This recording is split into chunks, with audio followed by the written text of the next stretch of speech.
ایک بچہ آ گیا، یتیم بچہ. اس نے آ کے عرض کی حضور 3 گھر میں افراد ہیں، میں، میری بہن اور میری بیوہ ماں. والد حضور چلے گئے اور آج نا 3 دن ہو گئے روٹی کوئی نہیں کھائی. میں اس منظر کو بھی جانتا ہوں کہ جب یتیم گھر میں اکٹھے بیٹھے ہوتے ہیں اور پتہ ہوتا ہے ان کو کہ ہماری اماں کے پاس آج پیسے کوئی نہیں اور گھر میں روٹی بھی کوئی نہیں، تو پھر ان کو بھوک ہی نہیں لگتی. ہاں نہیں لگتی. اماں پوچھتی ہے پتر روٹی کھانی ہے؟ نہیں میں تو سویرے جو کھایا تھا وہ ہضم ہی نہیں ہوا. اماں جی شاہی کوئی نہیں. یہ پردے اس طرح کر کے بچائے جاتے ہیں. ایک دوسرے کو تسلیاں دینا، ایک دوسرے سے پیار کا بڑھ جانا، ایک دوسرے کے لیے جذبات اور طرح کے بن جانا حکمت الہی کے تقاضے ہوتے. یا رسول اللہ صلی اللہ تعالی علیہ وسلم بیوہ ماں ہے، یتیم بہن ہے، 3 دن سے کھایا کچھ نہیں. قربان جائیں وہ گھر جہاں سے کائنات کھاتی ہے ساری. حضور نے فرمایا بلال جا کے ساری ازواج مطہرات سے پوچھ گھر میں کیا ہے. حضرت بلال کہتے ہیں میں سارے گھاری پوچھ آیا، ٹٹول آیا، ٹوٹل 21 کھجوریں نکلی. یہ 2 جہاں کے شاہ ہیں اور پاس کچھ رکھتے نہیں. 2 جہاں کی نعمتیں ہیں، ان کے خالی ہاتھ میں حضور کے سارے گھر کو میں ڈھونڈ 21 کھجوریں نکلی تو لا کے میں نے پیش کر دی تو حضور نے ڈائریکٹ اس کو نہیں دی، نبی پاک نے اپنے ہاتھ پہ رکھ لی. اور کہتے ہیں پھر حضور نے نا اپنا منہ مبارک قریب کیا کھجوروں کی. صحابہ خود فرماتے ہیں کہ یہ جو حضور نے منہ مبارک قریب کیا نا تو نبی پاک برکت کی دعا کر رہے تھے. 21 کھجوروں پہ برکت کی دعا ہوئی. حضور نے اس بچے کو بلایا، تھپکی دی، فرمایا لے جا 7 تیری بہن کی. انہیں معمولی نہ سمجھنا ہو تو حضرت بلال کہتے ہیں حضور 3 بھی دے دینا کبھی تو 30 سال ختم ہی نہیں ہوتی. 30 سال گزر جاتے ہیں، نکالتے رہو، کھاتے رہو، ختم ہی نہیں ہوتی. حضور نے فرمایا 7 تیری بہن کی، 7 تیری والدہ کی، اور 7 حضور نے اور بھی تلقین فرمایا ایک سویرے کھایا کرنا، ایک شام کو کھایا کرنا. لے جا. حضرت سیدنا بلال حبشی کہتے ہیں رضی اللہ تعالیٰ عنہ کہ بچہ لے کے جب باہر نکلا تو حضرت سیدنا معاذ ابن جبل دوڑ کے گئے اور جا کے بچے کے سر پہ شفقت سے ہاتھ پھیرا. کا فکر نہ کرنا، رب کریم تجھے بہترین سرپرست عطا کرے گا. پتر پریشان نہ ہونا، اللہ تیری مدد کرے گا. صرف حوصلہ دیا، سر پہ دست شفقت پھیرا. بچہ چلا گیا تو حضور نے فرمایا معاذ ادھر آؤ نا ذرا. یا رسول اللہ حکم ہو. فرمایا کس چیز نے تمہیں اٹھایا بچے کے سر پہ ہاتھ رکھنے کے لیے؟ کس نے تمہیں کہا؟ کس چیز نے تمہیں اٹھایا جو تم بچے تک پہنچ گئے؟ عرض کی یا رسول اللہ وہ جو میرے دل میں اللہ نے یتیم کے لیے رحمت رکھی ہے نا اس نے مجھے اٹھایا تھا.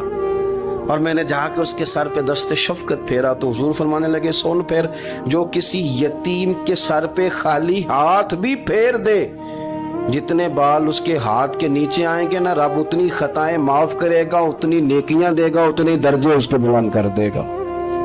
خالی دست شفقت ہی پھیر دے. دینا دلانا تو بات کی بات ہے، اس کا خیال رکھنا. تو یہ جو ہمارے مدارس ہے نا ان میں اکثر بچے غریب ہوتے ہیں، لیکن کچھ بچے تگڑے گھروں کے بھی ہوتے ہیں، مالدار گھروں کے بھی ہوتے ہیں. اس میں اگر کوئی ایسا بچہ آ بھی جاتا ہے نا جو یتیم ہے، کمزور ہے، تو اپنے آپ کو محسوس نہیں کرتا کمزور، کیونکہ وہ یہ نہیں سمجھتا کہ میں یتیم خانے میں آیا ہوں. اس کے ذہن میں مائنڈ سیٹ یہ ہوتا ہے کہ میں مدرسے میں آیا ہوں اور میں پڑھنے کے لیے آیا ہوں. اور چونکہ وہ کچھ وزادار بچے، مالدار بچوں کے ساتھ وقت گزارتا ہے، اسی دسترخوان پہ بیٹھ کے کھاتا ہے، اسی کلاس میں سب کے ساتھ بیٹھ کے پڑھتا ہے، تو اس کی عزت نفس مجروح ہونے کی بجائے طاقت پکڑتی ہے. وہ برابری کی سطح پہ جب آتا ہے تو اسے محسوس ہوتا ہے کہ مجھے عزت دی جا رہی. اس لیے مدارس اسلامیہ میری نظر سب سے مضبوط جگہ ہیں جہاں مساکین کی، یتیموں کی، غریبوں کی صحیح معنوں میں کفالت بھی ہوتی ہے، تعلیم بھی ہوتی ہے، عزت بھی ہوتی ہے، تربیت بھی ہوتی ہے. میرے رسول کریم علیہ السلام بڑے انہماک کے ساتھ، بڑے توجہ کے ساتھ. اچھا ایک کام اور ہوتا ہے ہمارے ہاں، وہ کیا ہے؟ اگر کوئی یتیم مال چھوڑ گیا نا اس کا باپ، تو پھر تو وارے نہیں آ رہے ہیں اس کے. پھر تو اللہ خیر کرے کہ بہت سارے مل جائیں گے کفالت کرنے والے، بہت سارے ملیں گے دھیان رکھنے والے، بڑے سارے ملیں گے توجہ دینے والے. قرآن مجید نے فرما دیا ہے کہ جو یتیم کا مال کھاتا ہے وہ سمجھ لے کہ میں مال نہیں کھا رہا، میں آگ کھا رہا ہوں، آگ کھا رہا ہوں، آگ. سورہ نساء دیکھیے ہمارے ہاں اگر تو وہ مال چھوڑ گیا ہے تو پھر تو بہت سارے رشتہ دار مستقل اس کے محلے میں مکان لینے کو تیار ہو جاتے ہیں، الا ماشاءاللہ۔ پھر تو بڑے سارے ایسے بھی رشتہ دار بن جاتے ہیں جن کو والد کی موجودگی میں کبھی زیارت کا موقع بھی نہیں ملا تھا۔ یہ مال جو یتیم کا ہے اس کی تو زیادہ حفاظت کرنی تھی۔ ہم کئی دفعہ مسئلہ بتاتے ہیں، لوگ فتویٰ بازی شروع کر دیتے ہیں۔ مجھے بلایا گیا کہ ایک صاحب کا انتقال ہو گیا تو ان کا ختم شریف ہے، تو بچے ان کے نابالغ ہیں، تو میں نے کہا کہ آپ اس طرح کریں، ان کے مال میں سے زیادہ پیسے نہ صرف کریں۔ نہیں جی نہیں، بڑے پیسے کمائے ہیں جی، اس نے ساری زندگی باہر نکالی ہے تو لاکھوں کروڑوں کمائے ہیں، تو چھوٹا گوشت پکائیں گے، بکرے کا گوشت پکائیں گے اور ہم ان کا ختم شریف دلائیں گے۔ تو میں نے کہا صاحب آپ رشتہ دار ہیں، ان کے بچوں کے مال کی حفاظت کریں۔ ختم شریف تو اس میں گوشت زیادہ ہونا ضروری نہیں، اس میں تو درد سے دعا کرنا ضروری ہے، اس میں تو تلاوت قرآن پاک کے سال ثواب میں ضروری ہے، ذکر اذکار ضروری ہے۔ لیکن کیا کیا جاتا ہے کہ بے دریغ مال ان کا اگر ہو تو، ایک حدیث پاک ہے بخاری مسلم میں، بڑے غور سے سنیے گا اور اس کے اندر جتنے پہلو ہیں ان پر پوری توجہ دیجئے گا کہ کہیں ہم ادھر آ تو نہیں گئے۔ رسول پاک صلی اللہ علیہ وسلم نا ہمارے لیے سب سے بڑے حکیم ہیں، سب سے زیادہ حکمت حضور نے ہمیں بتلائی ہے کہ اس رستے چلو گے تو بچو گے، اس رستے جاؤ گے تو ہلاک ہو جاؤ گے۔ نبی کریم علیہ السلام نے فرمایا، بخاری مسلم ہے، فرمایا 7 ہلاک کرنے والی چیزوں سے بچنا، اگر ان میں تم چلے گئے تو ہلاک ہو جاؤ گے۔ 7 چیزیں ہیں جو تمہیں ہلاک کر دیں، برباد ہو جاؤ گے، تباہ ہو جاؤ گے، ہلاکت کا سفر ہے یہ، 7 چیزوں سے بچو۔ یا رسول اللہ صلی اللہ علیہ وسلم وہ کون کون سی؟ تو حضور نے فرمایا اللہ کے ساتھ شریک نہ کرنا، ہلاک ہو جاؤ گے۔ دوسرا نبی پاک صلی اللہ علیہ وسلم نے فرمایا جادو نہ کرنا، ہلاک ہو جاؤ گے، ہلاک۔ اور یار جسے حضور فرما رہے ہیں ہلاک ہو جائے وہ بچے گا۔ نبی پاک صلی اللہ علیہ وسلم نے تیسرے نمبر پر فرمایا جس شخص کے قتل کرنے کو اللہ نے حرام قرار دیا ہے اسے قتل نہ کرنا، ہلاک ہو جاؤ گے۔ چوتھے نمبر پر رسول پاک علیہ السلام نے فرمایا سود نہ کبھی بھی کھانا، ہلاک ہو جاؤ گے، ہلاک۔ بڑی بڑی دلیلیں دی بینک والوں نے، بڑا سمجھایا تو عادی صاحب مان گئے، محترم مان گئے، کہنے لگے نہیں جی نہیں وہ کاروبار میں لگاتے ہیں، بڑے بھولے بالے ہیں ہم، پتہ سارا ہے۔ اور دیکھو سب کاموں کے باوجود مستقل بینکوں میں پیسے اس اکاؤنٹ میں رکھے ہوئے ہیں جہاں سے مستقل سود آتا ہے۔ حضور نے فرمایا نہ کرنا یہ کام۔